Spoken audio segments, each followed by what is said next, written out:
The icy waves of Lake Michigan closed over my head without warning, the cold shock stealing my breath as I flailed against the sudden current. When strong hands grabbed my shirt and hauled me back onto the slippery rocks, I coughed up water, soaked to the bone and shivering violently, only to look up and see Marcus staring at me with an intensity I'd never seen before.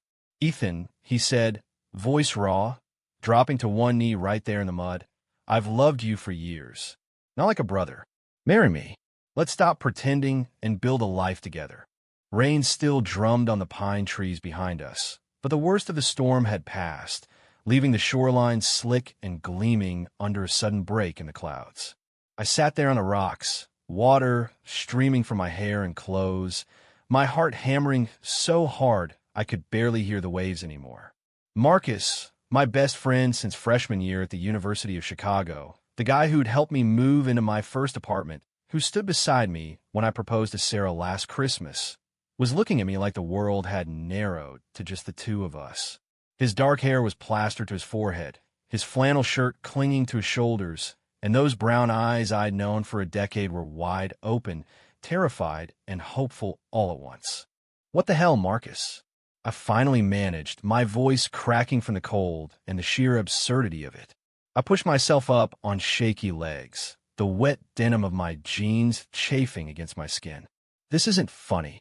I almost drowned out there, and you're proposing? To me?" He didn't stand up right away. He stayed on one knee, the small silver band he'd pulled from his pocket glinting in the weak sunlight. "I know it sounds insane, but I've been carrying this for 10 years, Ethan. Since that night, we stayed up talking until dawn in the dorms, talking about what we wanted out of life. You said you wanted someone who really saw you.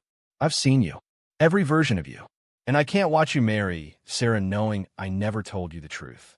I stared at him, the words bouncing around in my head like the raindrops still falling. "Sarah, my fiancée, the woman my conservative parents in Texas adored, the one who'd already picked out wedding colors and since saved the dates to half our friends. Marcus had been at every holiday dinner with us, laughing at my dad's bad jokes, helping my mom with the dishes. How many times had he looked at me across the table and smiled like nothing was wrong? The thought made my stomach twist. "Get up," I muttered, grabbing his arm and pulling him to his feet. We were both soaked, the wind cutting through our clothes, but neither of us moved toward the cabin path yet. "You're my best friend. This is some kind of shock from the cold or something. Let's just get inside before we both get hypothermia." We walked back in silence, the gravel path crunching under our boots. The cabin was small and rustic, rented for what was supposed to be our last guy's weekend before my wedding in 6 months. Marcus had insisted on it. "One more adventure before you settle down," he'd said with that easy grin of his. Now every memory of the last few days felt loaded. The long hikes, the late-night talks by the fire, the way he'd looked at me when I joked about cold feet. Inside, I stripped off my wet layers in the tiny bathroom, pulling on dry sweats and a hoodie from my bag. When I came out, Marcus had the fireplace going, the flames crackling against the stone. He handed me a mug of hot coffee, his fingers brushing mine for a second too long.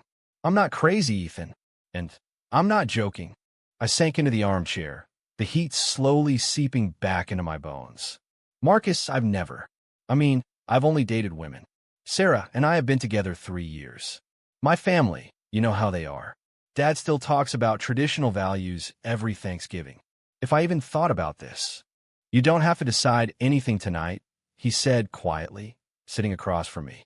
His voice was steady now, but his hands trembled around his own mug. "But I had to say it. Watching you plan a life that doesn't include what you really feel. It's killing me. And I think, deep down, part of you feels it too. The way you look at me sometimes. The way we fit." I wanted to argue. I wanted to laugh it off and call him delusional.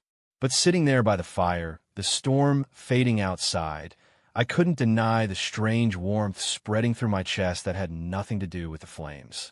For the first time in my life, the idea of someone knowing every hidden corner of me didn't scare me. It felt like coming home. Still, fear clawed at me. What would Sarah say? What would my parents do? My job at the marketing firm in Chicago, my whole identity built around being the straight, successful son, It all felt like it was cracking open. I need time, I whispered finally, staring into the fire. This changes everything, Marcus. Everything. He nodded, not pushing, but the look in his eyes said he already knew the answer I wasn't ready to give. Outside, the lake whispered against the shore, and for the first time, I wondered if I'd been drowning long before that wave ever hit me. The drive back to Chicago the next morning was quiet, the kind of quiet that pressed on your chest like a weight. Marcus kept his eyes on the highway, one hand loose on the wheel, the other tapping an old playlist we both loved from college. I stared out the passenger window, watching the Wisconsin farmland blur past, my mind replaying his words on the shore over and over. Marry me. The ring was still in his pocket. I knew because I'd seen him slip it back there before we left the cabin. In the city, he dropped me at my apartment in Lincoln Park without a big goodbye. Call me when you're ready, he said simply, and then he was gone. Sarah was waiting inside with takeout Thai and a smile that used to make everything feel simple. How was the guy's trip? She asked, kissing my cheek. I hugged her back, but my arms felt stiff, like they belonged to someone else. That night, after she left, I couldn't sleep. I sat on the couch with my laptop open to old photos. Marcus and me at Wrigley Field, hiking in the Dells graduation day with our arms around each other's shoulders. He had always been there, steady and kind, never asking for more than friendship. How'd I missed it? Or had I seen it and just buried it under layers of what everyone expected? The next day at work, my boss noticed I was distracted during the team meeting. Everything okay, Ethan? Wedding jitters? She teased. I forced a laugh and nodded, but inside, the question burned. Was this jitters, or was it the first honest thing I'd felt in years? I texted Marcus that evening. Coffee tomorrow? Need to talk. We met at our usual spot in Wicker Park, the little cafe with the creaky wooden floors. He looked tired, like he hadn't slept much either. I didn't mean to drop a bomb on you, he said, stirring his espresso. But I couldn't keep pretending anymore. Sarah's great, but she's not you. And you're not the guy who settles for safe. I told him about the guilt eating at me, about how my parents had already booked flights from Dallas for the rehearsal dinner, how my little sister had texted me heart emojis about being maid of honor. If I do this, if I even consider it, they'll never understand. Dad still votes straight-ticket Republican every election. Mom would cry for weeks. Marcus reached across the table and squeezed my hand once, quick and reassuring. I know, and I'm not asking you to blow up your life tomorrow, but I'm asking you to be honest with yourself. I waited 10 years. I can wait longer if I have to. Just don't marry her if your heart isn't in it. His touch lingered in my memory long after we parted. That night, Sarah called to finalize the guest list. I listened to her chatter about flowers and seating charts, murmuring agreements, but my mind was on the lake, on Marcus's face in the rain. For the first time, the future I'd planned felt like someone else's dream. I hung up and stared at my reflection in the dark window, wondering how long I could keep lying to everyone, including myself. The weeks that followed blurred into a haze of half-truths and sleepless nights. I canceled a weekend trip with Sarah's family, claiming work deadlines, and instead drove out to meet Marcus at his apartment in Logan Square. We didn't talk about the proposal at first. We cooked pasta, watched an old baseball game, fell into the easy rhythm that had always defined us. But the air between us had changed. Every glance carried weight. Every laugh felt loaded with possibility. Then came a phone call from my dad. Son, your mother and I are excited about the wedding, but we need to talk about the honeymoon fund, traditional values, and all that. You know how it is. His voice was gruff, but kind, the same tone he'd used when he taught me to throw a football. I mumbled something non-committal and hung up, my chest tight. Traditional. The word echoed like a warning. That evening, I finally told Marcus about the call over beers on his rooftop. They disowned me, I said flatly. Not in so many words, but I know them. They've never even met an openly gay person. How do I explain that the son they raised to be just like them wants to marry his best friend instead? Marcus set his bottle down and turned to me, the city lights of Chicago sparkling behind him. You don't explain it all at once. You live your truth one day at a time. I left my own family in Minnesota when I came out at 22. It hurt like hell, but I'm still here. and I'd rather have pieces of them than lose myself completely. His honesty cracked something open in me. For the first time, I let myself imagine it, a life where I didn't have to hide the way his laugh made my day better, where I could hold his hand in public without scanning for judgment. We sat there until the sky turned pink, and when he walked me to the door, I didn't pull away when he hugged me. It felt right. Scary but right. The misunderstanding came 2 days later. Sarah found an old text from Marcus on my phone. Nothing explicit, just thinking about the lake. About us. She confronted me in our favorite restaurant, tears in her eyes. Is there someone else? I couldn't lie completely. It's complicated, I said. She left without finishing dinner, and I sat there alone, the weight of every choice I'd avoided crashing down. Marcus called later that night. Whatever happens, I'm here. No pressure, just us figuring it out. I realized then that the real storm wasn't the one on the lake. It was the one inside me, and it was only getting stronger. Work became a battlefield of its own. One of my colleagues, Derek, had seen Marcus and me at the cafe and started making jokes in the break room. Ethan's got a new bromance going on. At first I laughed it off, but when he cornered me by the copier and said, "Dude, if you're switching teams, just own it," the panic hit hard. I denied everything, but the rumor mill started turning. My boss pulled me aside for a check-in about focus. The pressure was mounting from every direction. I drove to Texas for a long weekend to see my family, hoping distance would clear my head. Mom hugged me tight at the airport. Dad clapped me on the back and asked about wedding plans. Over Sunday pot roast, my sister teased me about cold feet. I smiled through it all, but every laugh felt like a lie. That night, alone in my childhood bedroom, I called Marcus. "I miss you," I admitted for the first time out loud. His voice softened. "Come home. We'll face it together." Back in Chicago, the betrayal came from the last person I expected. Derek, trying to be helpful, mentioned my confusion to Sarah at a mutual friend's party. She showed up at my door furious and heartbroken. "You're going to marry me while figuring this out?" "With him." The argument lasted hours. I didn't defend myself well. She left with her ring, and I sat on the floor, the apartment suddenly too quiet. Marcus arrived without being asked. He didn't say, "I told you so."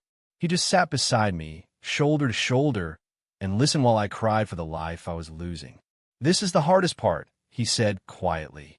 "But it's also the part where you choose who you want to be." In that moment, holding his hand, I felt the first real peace I'd known in months. The sacrifice was real. Friends pulling away, family texts going unanswered, but so was the freedom starting to bloom. The fallout spread like ripples. My parents flew up unannounced after Sarah called them in tears. Dad's face was thunderous in my living room. "This is not the son I raised," he said. Mom just wept. I tried to explain the years of denial, the way Marcus had always been the missing piece, but words failed. They left saying they needed time, but the door closing behind them felt like a chapter slamming shut. At work, the whispers became stares. I requested a transfer to a smaller project, but the damage was done. Marcus faced his own battles. A big architecture client pulled out after hearing gossip through mutual connections. We spent nights talking through it all, making lists of what we'd lose and what we'd gain. He offered to move with me anywhere, California, maybe where we could start fresh. The idea of sacrificing the city we'd both built our lives in terrified me, but his steady presence made it feel possible. One rainy evening, we drove back to the lake cabin, just the two of us. Standing on the same rocky shore where everything began, Marcus pulled out the ring again. This time I didn't panic. "Yes," I whispered. "Not to marriage yet, but to us. To trying." The kiss that followed was soft, full of years of waiting, and for the first time I didn't question if it was right. It simply was. The misunderstandings weren't over. An old college friend posted something vague on social media that outed us before we were ready, sparking more family drama and lost invitations. But each time, Marcus and I chose each other. I started therapy, learning to forgive myself for the time I'd wasted hiding. He supported me through every panic attack. The growth hurt, but it was real. 6 months later, we stood on a different shoreline, this time in San Francisco, where we'd relocated for new jobs and a clean slate. The Golden Gate Bridge glowed in the distance as the sun set over the bay. My parents hadn't come around yet, but my sister had started texting again, small steps toward acceptance. Sarah had found someone new and sent a surprisingly kind email wishing me well. The sacrifices have been steep: strained family ties, uprooted careers, friendships that faded, but the life we were building felt authentic in a way nothing else ever had. Marcus slipped his arm around my waist, the same silver ring now on my finger. "Worth it?" he asked softly. I leaned into him, remembering the icy waves, the fear, the long nights of doubt. Every second. We'd face the prejudice, the internal battles, the painful choices, and come out stronger. Not perfect, but real. The man I'd been by that Wisconsin lake was gone, replaced by someone who finally knew who he was and who he loved. True or false? Real love always demands you risk losing your family and everything familiar for.